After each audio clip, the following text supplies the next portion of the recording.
Біз сіздермен Arduino негіздері курсының кезекті сабағына көргенімізге қуаныштымыз. Бүгінгі сабақта біз сіздермен қызықты ойын проектісін жасайтын боламыз, және де осы ойын проектісін сіздер де ойдан жасаңыздар болады. Бүгінгі проект ешқандай интернетте жоқ. Біз ойдан құраған ойын түрінде жасалған проектті бірге құрастырып жасайтын боламыз. Бүгінгі ойын проектіміздің негізгі принципі жарық түстерінің, яғни үш жарық диодтар қолдану арқылы рандомды түрде үш жарық диодының кез келген біреуін таңдау арқылы сервомоторымыздың бағыты сол таңдалған түске бағытталуы қажет болады. Бәріңізге сәлем, Arduino негіздері курсының кезекті сабағы. Бүгінгі сабақта біз тағы да жаңа проектіні жасап шығаруды үйренетін боламыз. Бұл проектті біз интернеттен көшірген жоқпыз, және де бұл проект біздің ойымыздан шыққан проекттердің бірі болып табылады. Негізгі бүгінгі мақсат түстер, яғни осындай коробкаларды қию арқылы біз бүгінгі экспериментті жасайтын боламыз. Дәл осындай коробка болсын, тағы да үлкен коробкалар болсын, жасасаңыздар болады. Біз бүгінгі жұмысқа арнайы қиып алып келдік. Ол үшін осындай коробканы жасадық, және де осы коробканы үш бұрышты үш жағынан қидық, яғни үш бұрыш ретінде, және де ортасынан үлкен сервомоторымыз сиятындай қылып қидық. Бүгінгі жұмыстың мақсаты негізінде үш түс болады, яғни үш түс дегенде жарық диодтар үш жағында тұрады. Осы жарық диодтарын бір-бір светтен Arduino Nano микроконтроллеріне қосамыз. Көк, жасыл, қызыл түс болады. Көк, жасыл, қызыл түстерді осы рандомды түрде анықтау керек, және де рандомды түрде анықтаған кезде сервомоторымыз, таяқшамыз автоматты түрде сол тұрған түстің түске баруы қажет болады. Өйткені сервомоторымыз дәл сол түсте дәл сол түсті анықтады ма, соны анықтауымыз қажет болады. Бүгінгі проекттердің негізгі мақсаты осы, яғни рандомды түрде түстің біреуі таңдалған кезде сервомоторымыз сол түске баруы қажет, яғни таяқшасы сол түске баруы қажет. Негізгі мақсатын айтып өттік. Енді біз негізгі жұмысқа пайдаланатын ол бізде баттон болып табылады. Бұл батырма, қазақша айтқанда осы баттон батырмасын басқан кезде рандомды түрде түстер таңдалуы қажет. Біреуін ғана таңдайды. Сол біреуін таңдаған кезде біз сервомоторымыз сол түске қарай бағытталуы қажет таяқшасы. Енді одан кейін негізгі жұмыс ретінде, құрал ретінде RGB жарық диодтары біз үшеуін қолданамыз, және де бүгінгі сервомоторды бүгінгі негізгі жұмыс ретінде қолданамыз, және де Arduino Nano микроконтроллер, USB кабель, breadboard, макеттік платаның тақтасы және жалғағыш сымдар болып табылады. Олай болса, бүгінгі проекттің негізгі жұмыс принципімен танысу барысында анықтайтын боламыз. Жұмыстың барысын жүргізе берейік. Біз бірінші осы ортада тұрған қиып алынған бөлікке сервомоторымызды орнатамыз, және де бұл сервомоторымыз орнатылғаннан кейін көріп отырсыздар, сервомоторымыз дәл түсті. Яғни осылай жасауымызға болады, немесе басқа бағытта жасасаңыздар да болады. Сервомоторды орнаттық. Енді қалған RGB жарық диодтарын орнатуымыз қажет болады. Ол үшін біздегі RGB жарық диодтарын орнатамыз, және де бізге қажет болатын осындай изоленттер немесе скотчтармен сіздер жабыстырып қойсаңыздар болады.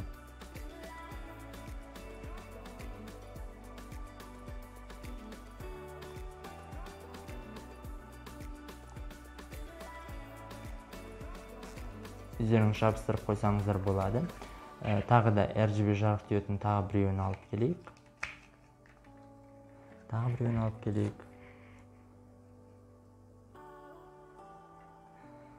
Скотчпен жабыстырмасаңыздар, бұл жарық диодтарын орнату өте қиынға соғады.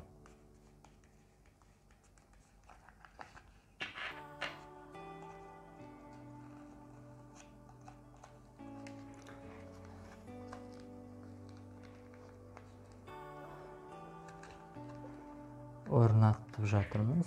Енді осыған да дәл сондай скотч қажет болады. Барлығын орнатып болдық. Енді бізге қажет болатын Arduino Nano микроконтроллерінің плюс 5 вольтпен минусын брейдбордқа жалғап алайық. Ол үшін бізге арнайы қажет болады. Ол үшін бізге басы ұзын немесе қысқа болса да жетеді.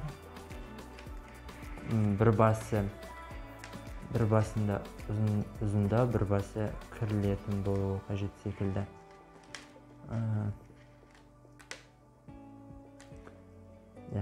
Осының ішінен біз алып келуіміз қажет. 5 вольтқа жалғауымыз қажет болады.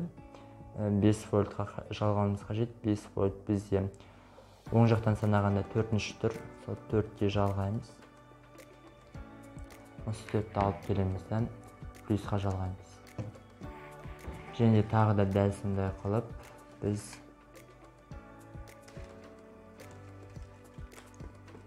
минусын алып келейік.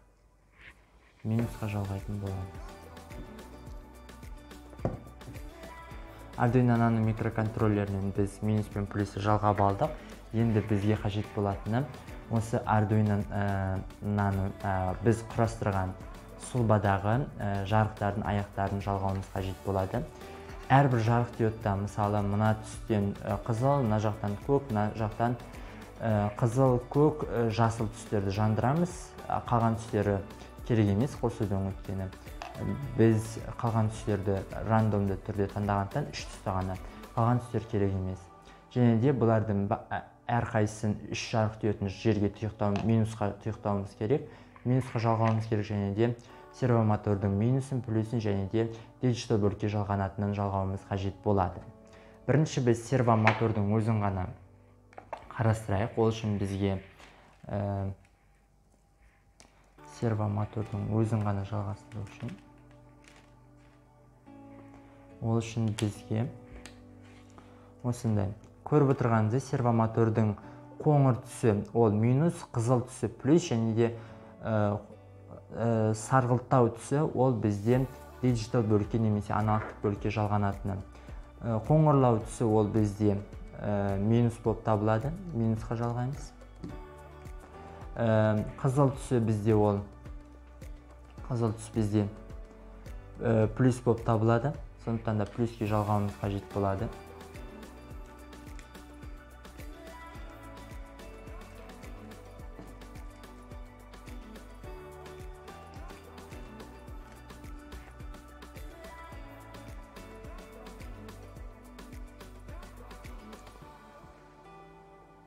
Плюске жалғаймыз бұны. Плюс жағына брейдбордтың плюсіне жалғаймыз, және де біз сарыны қалды. Одан кейін біз енді әрбір жарық диодын жерге тұйықтап алайық. Жарық диодын жерге тұйықтау үшін біз брейдбордқа минустардың барлығын жалғайтын боламыз. Көріп отырғанымыздай мына жақтан минусы ең шеткі нүктесі. Ішінен ашып көрсетейін. Осындай. Енді плюс жағын жалғайтын болсақ, мына жақтан плюс жағы осы ең шеткі нүктесі деген граунд көріп екен. Шеткі. Және де бізде қажет болады деген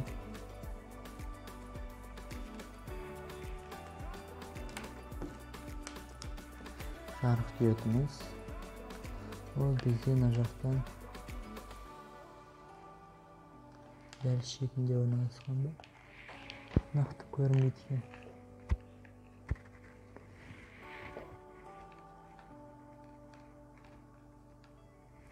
Шетінде орналасқан екен. Шетінде минус деп жазылған екен. Осылардың барлығын минусқа жалғайтын болсақ. Барлығын минусқа жалғайсақ. Барлығын минусқа жалғауымыз қажет болады.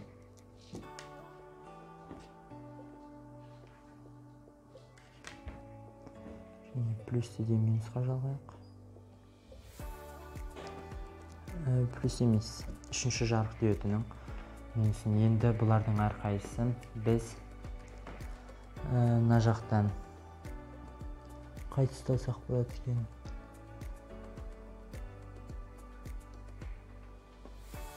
Мына жақтан қызыл ұстайық. Мына жақтан қызыл түсті. Ал мына жақтан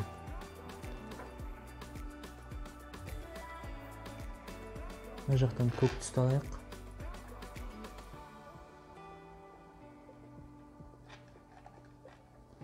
Мына жақтан көк түсті, ал қызыл көк, енді мына жақтан жасыл түсті алуымыз қажет болады. Жасыл түске жалғауымыз керек. Жасыл түсті жалғауымыз үшін бізде жасыл түсімізді қосылып екен. Дәл осы жарық диодтарының, шығарған жарық диодтарымыздың енді осы үш жарық диодымызды енді біз жерге емес, Digital Arduino Nano'ның 12-ші пиннан бастап жалғайтын боламыз. 12, 11-ші пин,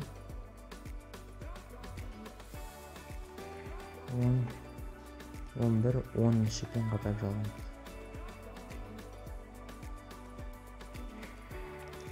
Көрдік, жалғадық. Енді бізге қажет болады тағы біреуі. Ол бізде мына жақтан сары түспен жалғанбай тұрған сервоның несін біз 9-ші пинға апарып жалғайық. Сервоныкын 9-ші пинға апарып жалғайық.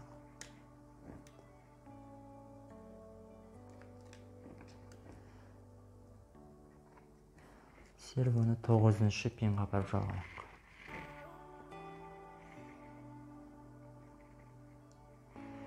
Бізде қалғаны мына жақтан көрейік енді. Бізде ең бастысы баттынды ұмытпауымыз керек. Баттынның сіздердің сол жақтарының шеткі нүктесінде минусқа жалғау үшін біз мына жақтан минус деп алайық. Минусты мына жақтан минусқа жалғауымыз қажет болады. Минусқа тоғымыз қажет. Брейдбордтан тақтаға минусқа тақтық. Ортаңғысы плюс бізде. Ортаңғысы плюс. Және де плюсті алып береміз. Және де плюске тығу үшін. Бізде плюске тығуымыз үшін. Плюс деген брейдбордқа тығатын боламыз.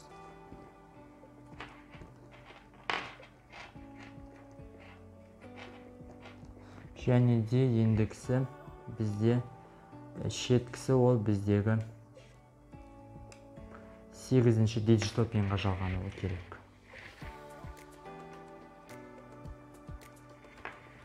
Ендігі кезекте біз схеманы құрып болдық. Біз баттынды басқан кезде рандомды түрде қызыл, жасыл, көк түстің біреуі таңдалып, серво моторымыз сол таңдалған түске қарай бағытталуы керек. Осы енді жасаған дүниемізді USB кабелмен жасап, Arduino Nano микроконтроллеріне ноутбукке қосуымыз қажет.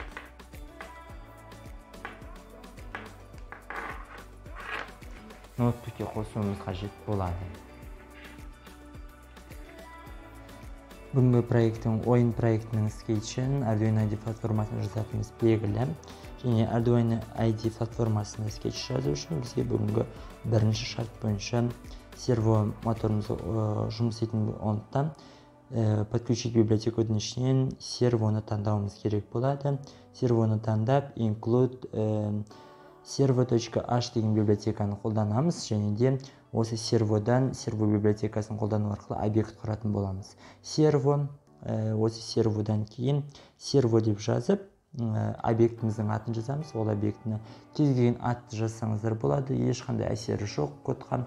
Бұл встроенный код емес, сондықтан да серво, одан кейінгі объектінің аты өзіңіздің атыңыз жазсаңыздар болады. және де ол жерде объекттің атын жазған кезде осы операторлардың аттарын жазуға болмайды. Одан кейін бізде негізінен сервоға жалғанған, серво моторға жалғанған айнымалын жазуымыз керек. Серво деген айнымал, және ол бізде 9-шы digital pinға жалған типі integer типті деп жазуымыз керек. Және де баттымыз ол бізде 8-ші пинға жалғанған, 8 деп аламыз, және де оның типі бүтін типті integer, және де оның айнымалының аты баттым болады. Және де серво 9-ші пин болып табылады. Баттым 8-ші пин. Және де біз бүгіннен бастап array, яғни бір өлшемді матрицаны қолдануды ұйғардық. Және де өлшемнің мәнін size, яғни ұзындығын array size деп кетіп, яғни ұзындығы ол 3 элементтен тұратыны белгілі, ол 3 жарық диоды. Және де біздегі константа integer типті, және де a деген біздегі матрицамыз бір өлшемді 3 элементтен тұратын, және де оның ішіне жарық диодтары қай digital пиндарға жалғанған, 10-шы, 11-шы, 12-ші пиндарға жалғанған.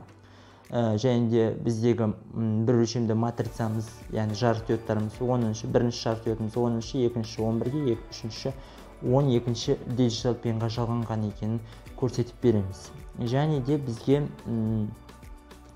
қосымша айнымалы ретінде let пинді аламыз, және де бұл қосымша алмастыру айнымалысы ретінде көрсетеміз.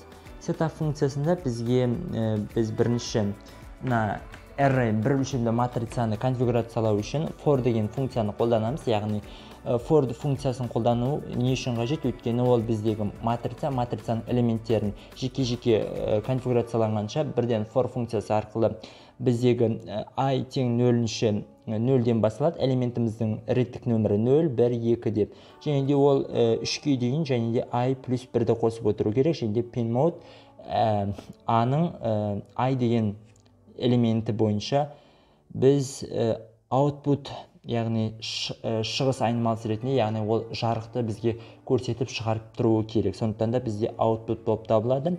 Және де матрицаның әрбір элементтерін конфигурациялайды. 10-шы, 11-шы, 12-ші пиндарын output айнымалысы ретінде конфигурациялайтыны белгілі. Және де pin mode арқылы сервоны және баттынды конфигурациялауымыз қажет болады. Баттын ол бізде input болып табылады. Баттын input, өйткені біздегі баттынды басқан кезде, батырманы басқан кезде ол біз сигнал жібереміз, яғни кіріс айнымалысы ретінде біз input аламыз. Және де келесі бізде серво, ол бізде output болып табылады. Өйткені неге? Сервомыз айналуы қажет, 0 градустан 180 градусқа дейін айналады.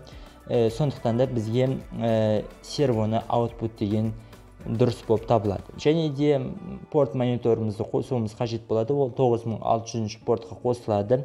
Және де сервоны қосуымыз қажет. Объектін жазып, myServo деген объекті құрды, және attach деп серво, яғни қай айнымалыны, серво деген айнымалыны жазамыз. Өйткені сервоны қосатын боламыз. Attach серво деп жазамыз.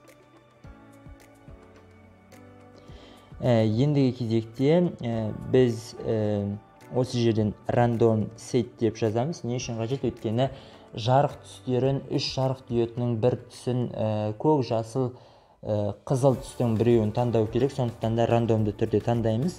Loop функциясында келесі бізде boolean типті жұмыс жасаймыз. Өйткені flag деп жүргіземіз. Digital rate болады, яғни біз кіріс бағана, кіріс айнымалымыз бол бізде баттын, яғни баттын digital rate 0 мен 1-дің арасы digital rate-та, яғни ол жерде бізге return арқылы 0 мен 1-ді қайтарады. Егер 0-ді қайтаратын болса, low-ды қайтаратын болса, және де әйтпесе else деген функцияны құратын боламыз. Flag 0-ді қайтаратын болса, егер 1-ді қайтаратын болса, онда барлығын біз жаңағы digital rate арқылы жарық шамдарымызды өшіруіміз қажет болады. Яғни 1-ді қайтарса, ол жерде бізде ол ешқандай батырмаға кіріс айнымалысы берілген жоқ деген сөзді білдіреді. Яғни кіріс айнымалысы берілмейтін болса, онда жарық диодтарымыздан қосылуы қажет жоқ. Егер баттынды басқан кезде біз бір рандом арқылы жарық диодын қосуымыз қажет болады. Және де integer деп random number деп бір айнымалы жазып, және рандомнан 3 деп жақшаның үшін 3, яғни ол 0 мен 1, 2, 0 мен 3-тің аралығында 3-ті алмайды, 0, 1, 2 аралығында рандомды цифрды таңдайтын болады. Яғни 0-ді, 1-ді, 2-ні таңдайтын болады. Басқа цифрларды таңдамайды, тек 3 қана цифрды таңдайды. Осы жерден біз serial print lane, осы жерде таңдалған біздегі цифрды көруіміз қажет болады. Rand number, яғни 1, 2-ні қайсысын таңдады, соны көруіміз қажет болады. Және де біз рандомның rand number'ды 1-ді таңдалса, 0-ді таңдалса, 1 таңдалса, 2 таңдалса деген шартты беріп кетуіміз қажет болады. If, else, if және else деген шарттарды қойып кету арқылы біз бүгінгі rand number 0 болды, әне жерде енді бұл жерде 1 болады, 1-ге тең болса, тең 1, және де else ол бізде 2-ге тең болса деген шартты беретін боламыз.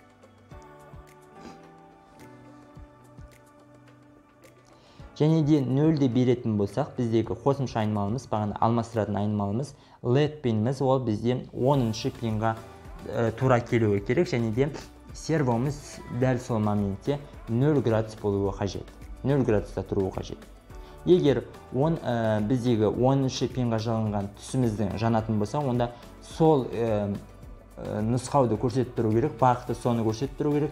Және де 1-ді таңдайтын болса, 11-ші пинға жалғанған түсті таңдауы керек болады. Және де ол біздегі сервомыз 90 градусқа айналу қажет болады. Бұл жерде 3 бұрыш болғандықтан 0, 90, 180. Және де сервомызды ұмытпауымыз керек. Ол жерде сервомыз бізде 0-ден 180 градусқа дейін айналғандықтан басқа градуста 360 градуста айнала алмайды. Сондықтан да біз 90-180 деп аламыз. Else да ол 12-ге тең болса, онда 180 градусқа айнал деген пәрменді береміз. Дәл осылай бүгінгі скетч жаздық. Бірақ скетчтің дұрыс еместігін тексеру үшін біз мына жақтағы A деген, яғни A деген бір өлшемді матрицамызды, array'ді 10-шы, 11-ші, 12-ші пинға жалғанған түстерді таңдаған кезде бізге беруі қажет. Бұл түстер өте маңызды, өйткені сервомыздың бағыты дәл сол таңдалған түске сәйкес келуі қажет. Егер 12 болса, 12 180 градусқа бұрылып 12-ні көрсету қажет. 12 қызыл түске жалғанған, көк түске жалғанған немесе жасыл түске жанғанын сервомотор көрсетіп тұруы қажет. Компиляцияға беретін болса, компиляция бізде бір жерде қате кетті. Ол жерде бізде array матрицаны жазған кезде жүйелі жақшадан кейін үтір нүктені қоюды ұмытып кеткенбіз. Қайтадан компиляцияға беретін болсақ,